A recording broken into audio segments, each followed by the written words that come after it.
After reading the case study, a few things jumped out to me as issues that may be impacting Kylie's performance in some of her school-based tasks. For one, she seems to be delayed in her fine motor and manipulation performance. For example, demonstrating a gross grasp pattern for handwriting at the age of 6 is delayed, because by 4, children can demonstrate a dynamic tripod grasp for handwriting activity. Also, her cutting skills appear delayed a few years. This is based off of her inability to cut on a line at the age of 6.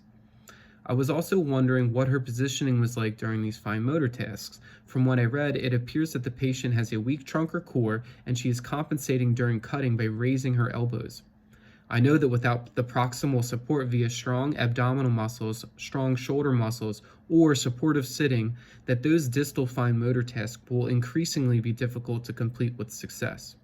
Incorporating the biomechanical frame of reference, I can focus some portion of treatment towards strengthening these core and proximal arm or shoulder muscles in order to facilitate increased distal performance.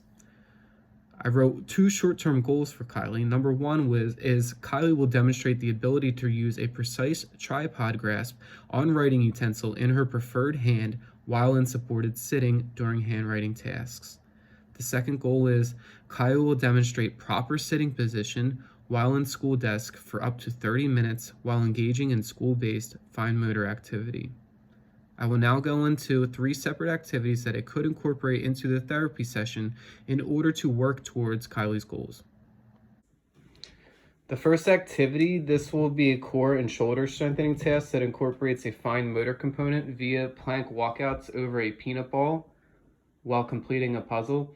For this activity, the patient will walk out into a plank and remove a piece from the puzzle board while supporting her body over the peanut ball. The puzzle pieces used should have a little knob on them to facilitate more precise grasps. When she is completing the activity, I'm going to want to watch for her form, specifically the biomechanical alignment of her arms when she is in that increased weight-bearing plank position. I don't want her elbows to be hyperextended, and I don't want her to turn her fingers outwards.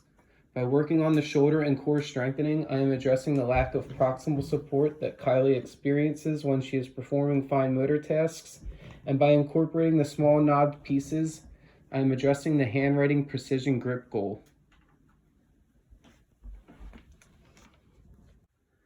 The second activity is also a shoulder strengthening activity. While sitting in this chair, preferably a more supported chair than I have at home, Kylie will engage in an overhead writing task. I have a picture find document that requires Kylie to color in small pictures that are hidden within a larger picture.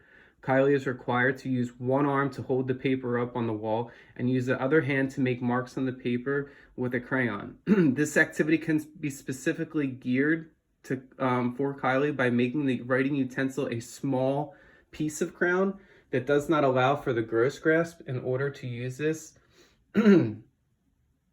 I would want to watch out for Kylie to compensate by leaning her forearms on the wall surface and cue her not to do so. This activity could be downgraded by taping the piece of paper on the wall so that the patient does not need to always have one arm up. Also, substituting the picture find to a simple coloring task may increase the interest of the task if the kid specifically likes to color. This activity works on shoulder strengthening as well as facilitating the precision grips using the small crown piece. To work on just the fine motor goal, I have a homemade pickup sticks activity. I have 20 sticks that are colored 5 different colors. I will place the sticks flat on the table and ask Kylie to pick up the sticks one at a time and place them into a cup with the same color that the stick has.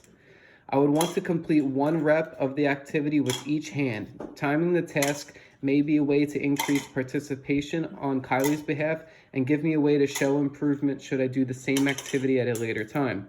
The popsicle sticks are flat and require using precise grips to lift off of the tabletop.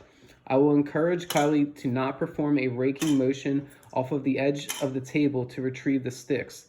This will be considered cheating. These precise grips can translate to fine motor tasks that Kylie currently has trouble completing.